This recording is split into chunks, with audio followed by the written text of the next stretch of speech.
네, 월급 빼고 다 올랐다는 말처럼 최근 물가가 심상치가 않습니다. 이런 가운데 추경호 경제부총리가 대기업에게 과도한 임금 인상을 자제해달라고 요청해 직장인들 사이에서는 이게 무슨 말이냐며 논란이 일고 있는데요. 쇼미더경제에서 박종호 명지대 특임 교수와 함께 자세히 얘기해 보겠습니다. 어서 오세요. 예, 안녕하세요. 네. 일단 오늘 그 밤까지는 이제 최저임금 그 협상이 좀 계속되고 있죠. 매년 이 협상이 그렇게 쉽지가 않아요. 네, 특히 이제 요즘 경제 상황이 어렵기 때문에 양측의 입장이 더 팽팽히 맞서는 것 같은데 지금 어떻습니까?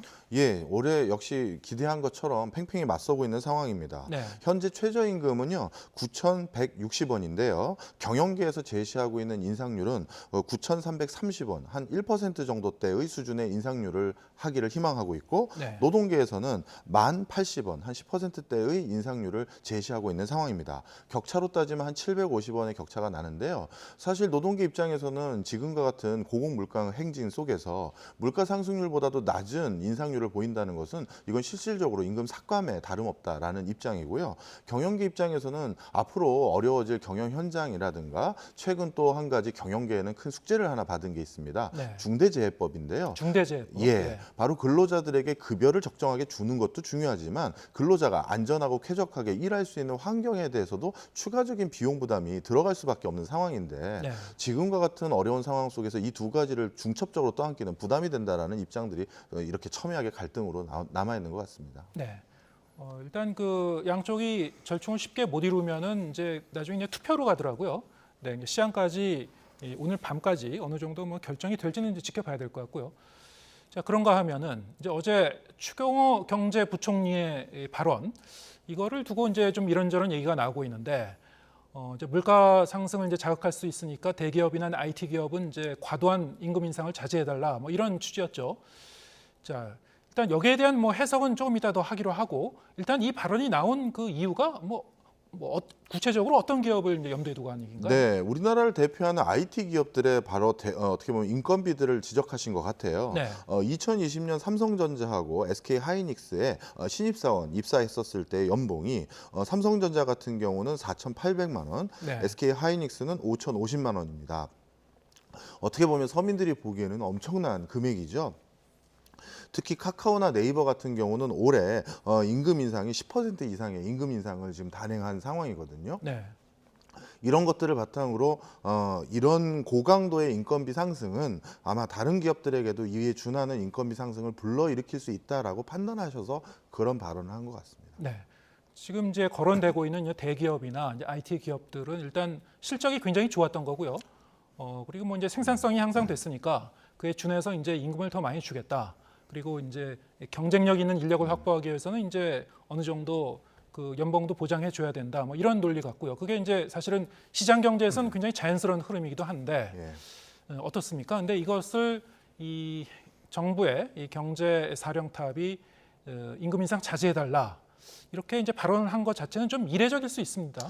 예, 이례적인 일이기도 합니다. 네. 그리고 사실 이들 대기업이 전체 고용에서 차지하는 비중이 불과 1%도 안 됩니다. 예. 그래서 이 1%도 안 되는 어떻게 보면 지난 2년간 코로나19로 오히려 특수를 맞았던 업종이기도 하고요. 네. 이런 곳에서 우수한 인력을 유치하고 또 이런 곳에서 인력이라는 것은 오랜 시간 동안 또 길러내야 되는 많은 비용이 듭니다. 네. 그런 인력들이 다른 데로 유출됐을 때는 더 많은 비용 지출이 생기는 거거든요.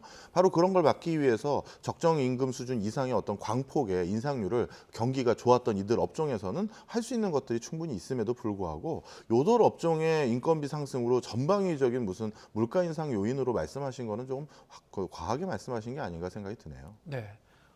실제로 그 이들 기업은 전체 기업에서 이제 이제 굉장히 극소수 기업일 것이고요. 자칫 잘못하면 이러한 이 부총리의 발언이 이런 대기업이 아닌 뭐 중소기업이나 좀 더 영세한 기업에서 임금을 좀 동결하거나 억제하는 그런 어떤 그 명분으로 이제 사용될 수도 있을 것 같아요. 예, 지금 가장 크게 우려하는 게 바로 그 부분입니다. 네. 물가를 어떻게 보면 잡겠다라는 취지에서 다양한 그 공공요금 플러스 뭐 다양한 요소들이 올라가는 걸 좀 자제해달라는 발언이실 수도 있는데 네. 문제는 이렇게 우리나라의 경제 수장 역할을 하신 분이 많은 기업들에게 인건비 상승을 억제하는 발언을 했다 이렇게 확대 해석될 수가 있는 부분이 분명히 있거든요. 예. 그렇게 되면 지금 가뜩이나 서민들 입장에서는 물가가 통상적인 수준 이상으로 올라가고 게다가 금리까지도 올라가서 대출 금리도 이제 대출 금액 자체도 이제 비용 부담이 높아지는 상황에서 인건비마저 자제하라고 하는 것은 실제 가처분 소득이 급격하게 줄 수가 있습니다. 그렇다면 이것은 어떻게 보면 경기를 더욱더 악화시킬 수 있는 또 요인으로 작용하기 때문에 글쎄 이 발언이 어떻게 일파만파가 커질지 저도 좀 걱정은 되네요. 네. 지금 뭐 경제 전문가시니까 그러면은 경제 이론상으로 보면요. 일단 뭐 이 임금이 올라가게 되면 그게 이 제품 가격에 반영이 돼서 물가 가뜩이나 지금 오르고 있는 물가를 더 자극할 소지가 있다. 뭐 이렇게 논리적으로는 통할 것 같은데요. 실제로 그것이 뭐 이론적으로 정립된 바가 있습니까?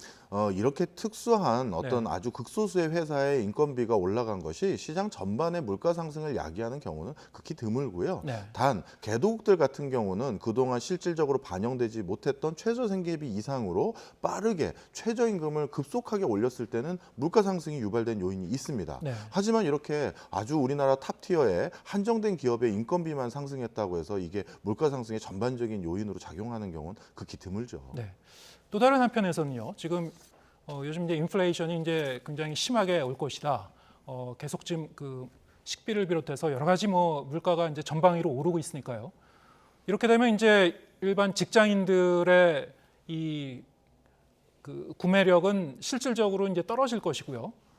그렇게 되면 사실 오히려 더 이 임금을 이 물가 상승률에 준해서 좀 그 맞춰주거나 아니면은 그 기업에서는 이제 이런 임금 보전을 해주고 오히려 이제 고용도 좀 더 그 살리고 좀 이렇게 돼야 되는데 이게 만약 거꾸로 될 경우에는 이게 어떻게 되는 겁니까? 경기 침체가 오는 거죠. 물가 상승은 되고 경기 침체가 오고 좀 굉장히 안 좋은 시나리오로도 올 수 있는 거 아닙니까? 네, 맞습니다. 실질적으로 지금도 가처분 소득이 줄어가는 상황 속에서 많은 어떻게 보면 소비 활동이 위축돼 가고 있는 상황인데요. 네. 거기에다가 올해 전반적으로 가처분 소득에 직접적인 영향을 미칠 수 있는 최저임금제 그리고 여타 기업들의 임금 상승률에 영향을 미칠 수 있는 이런 발언들은 진짜 말 그대로 소비자들의 주머니 사정을 더욱더 팍팍하게 만들 가능성도 있습니다. 네. 그러면 물가를 잡는 건 중요하지만 그 과정에서 경기 침체라는 부작용을 어떻게든 줄이기 위해서 각국이 노력하는 마당에 오히려 이렇게 좀 침체가 일어날 수 있는 그런 요소들을 더욱더 뭐라 그럴까요? 부추긴다든가 이런 것들은 좀 조심해야 될 상황들인 거죠. 네.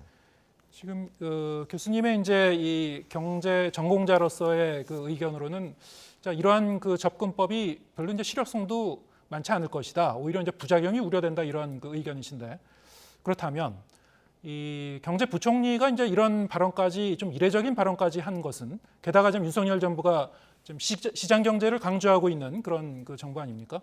그래서 사실 이제 그 기조하고도 좀 안 맞는 측면이 있긴 있는데 그럼에도 불구하고 이런 그 대기업의 임금 인상을 좀 자제해달라 이런 얘기까지 꺼낸 이유는 그만큼 정부로서는 지금 상황에서 뭐 이렇게 내놓을 만한 뾰족한 수가 없기 때문 아닐까요? 어떻게 보시는지요? 예, 맞습니다. 통상적으로 물가잡이의 천병 역할을 하는 것은 각국의 중앙은행입니다. 네. 중앙은행에서 금리 조정을 통해서 물가를 조정하는 게 원칙인데요. 지금 우리나라뿐만 아니라 여러 국가들이 중앙은행의 금리 조정만 가지고는 지금 올라가는 물가를 잡기가 한계 상황에 와 있다라는 인식을 공통적으로 하고 있는 것 같습니다. 네. 그래서 미국 같은 경우도 웬만하면 중앙은행 정부의 수장이라든가 특히 대통령이 직접적으로 시장 경제에 개입하는 목소리는 거의 안 내는 게 일반적이거든요. 예. 그런데 미국의 경우에도 바이든 대통령이 정유사들의 가격 인상이라든가 생산 활동에 직접적으로 참견하는 발언들을 계속해 오고 있는 상황이고요.